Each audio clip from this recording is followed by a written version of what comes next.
Gusto mo bang malaman kung paano kumita ng 1.59 LTC or total USDT na 142.27 sa loob lamang ng 24 oras? Huwag kang mag-i-skip, panoorin mo ng kabuuang video na ito dahil ituturo ko dito ang mga paraan kung paano mo makukuha ang kitaan na ganito.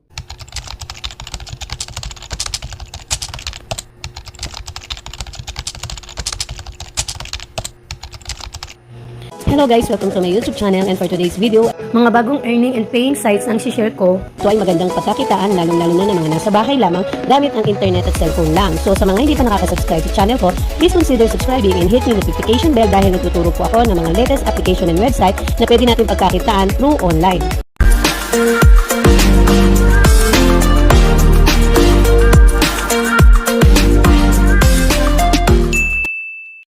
So hello everyone, for today's video ay update muli tayo sa ating Tirlo application na kung saan ay meron na po tayong personal rate na 26% at 184 yung total number of transaction na currently na kumikita po dito sa kanilang application. Dito guys, makikita nyo nga yung chart of turnover for the week in USDT.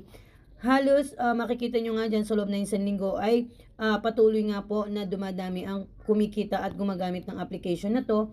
Gaya po ng nasa ababang payment ID na patuloy po na sinusubukan na kitaan dito, in process po ang kanilang transaction. So yan guys, yung mga account na makikita nyo na sinubukan po ang kitaan na ito. So para po sa mga bago pa lang sa ating channel, click nyo lang po yung subscribe and hit nyo po yung notification bell para po ma-update kayo sa ating mga newest application na i-share. So dito nga guys, bago po kayo makapasok sa application na to, ay kailangan nyo pong hanapin sa Google yung tirlo.com. So and then kailangan nyo pong mag-login dito gamit po yung link na nakalagay sa ating description box. Andun na rin po yung email ad and password na pwede nyo gamitin para po makapagsimula kayo ng kitaan dito.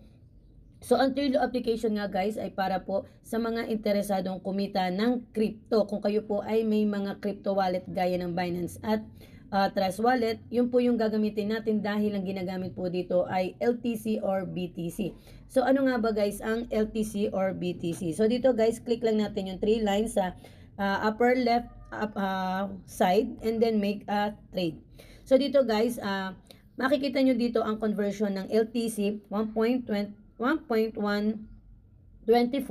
into 100 USDT, and then yung BTC naman guys is 0.00181 sa 100 USDT. So mas okay guys kung ang gagamitin natin dito ay ang LTC dahil ito po ay mas mababa ang exchange rate compare sa BTC. So ito yung kanyang conversion guys na pag ginamit natin ang LTC. So guys, paano tayo kikita dito gamit ang ating Binance? So dito guys sa Binance, kailangan lang natin guys i-assure na verified po ang ating gagamitin ditong Binance or crypto wallet na available sa inyo at PayPal account. Kailangan verified din yan guys dahil doon po papasok ang ating kikitain. Dito naman po sa Binance, dito po manggagaling yung LTC or yung ating amount na kailangan natin ipasok or i-exchange rate sa application ng Tirlo para po kumita tayo or magkaroon tayo dito ng profit. So, halimbawa yan guys, nandito tayo sa Binance natin. Click nyo lang yung wallet and then yung spot.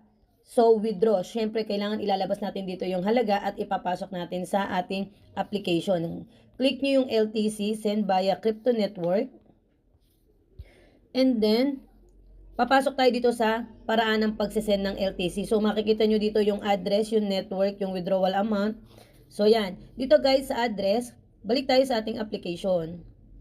Ngayon, kailangan nating mag-send dito sa Tirlo ng amount. So, click lang natin guys ng PayPal. Kailangan i-assure natin yung email na gagamitin natin sa application na to is verified or active. Ito yung gagamitin natin para makapasok yung kinita natin. So, kailangan verified yung account din natin tsaka active. Maglalagay lang tayo dyan ng ating Gmail. Lalabas po dito yung address na kailangan nating ilagay sa Binance. So, click nyo lang yung I agree and then sell LTC. So, dito guys, after nating ma-sell LTC siya, makita nyo yung exchange information. So, ito yung amount na kailangan nating i-transfer and then yung address. Ika-copy paste lang natin siya. Lagay lang natin dito yung max. And then, syempre, Litecoin. So, dito guys, meron syempre minimal transaction lagi tayo dyan. Once na gagawa po tayo ng transaction dito sa Binance. So, i-click nyo lang yung withdraw para pumasok po siya sa ating Tirlo application.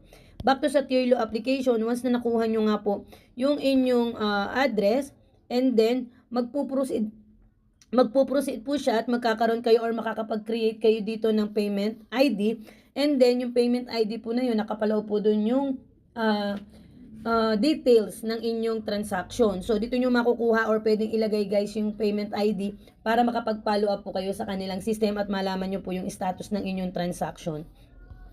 So, ganun lang kadali guys, gamit po ang any crypto wallet para makapag-transact kayo dito or makapag-exchange rate, kumita sa Tirlo application. So, ito nga guys, syempre lagi po kami nagpapaalala sa inyo na ang mga ganitong klase ng application or website ay hindi po namin iginigiit or pinipilit ang ating mga viewers na subukan kung kayo po ay walang knowledge sa mga ganitong klase ng kitaan online. So, kailangan nyo pa rin po ng sariling desisyon at mag-research po kayo sa inyong sarili para po malaman nyo kung ano-ano po ba ang mga risk sa mga ganitong klase ng website. Please share and like na rin po ang ating mga videos para po makapagpatuloy po tayo sa ating pag-share ng ating mga online kitaan. So, that's all for today guys. See you on my next video. Thank you for watching and happy earnings everyone. Bye!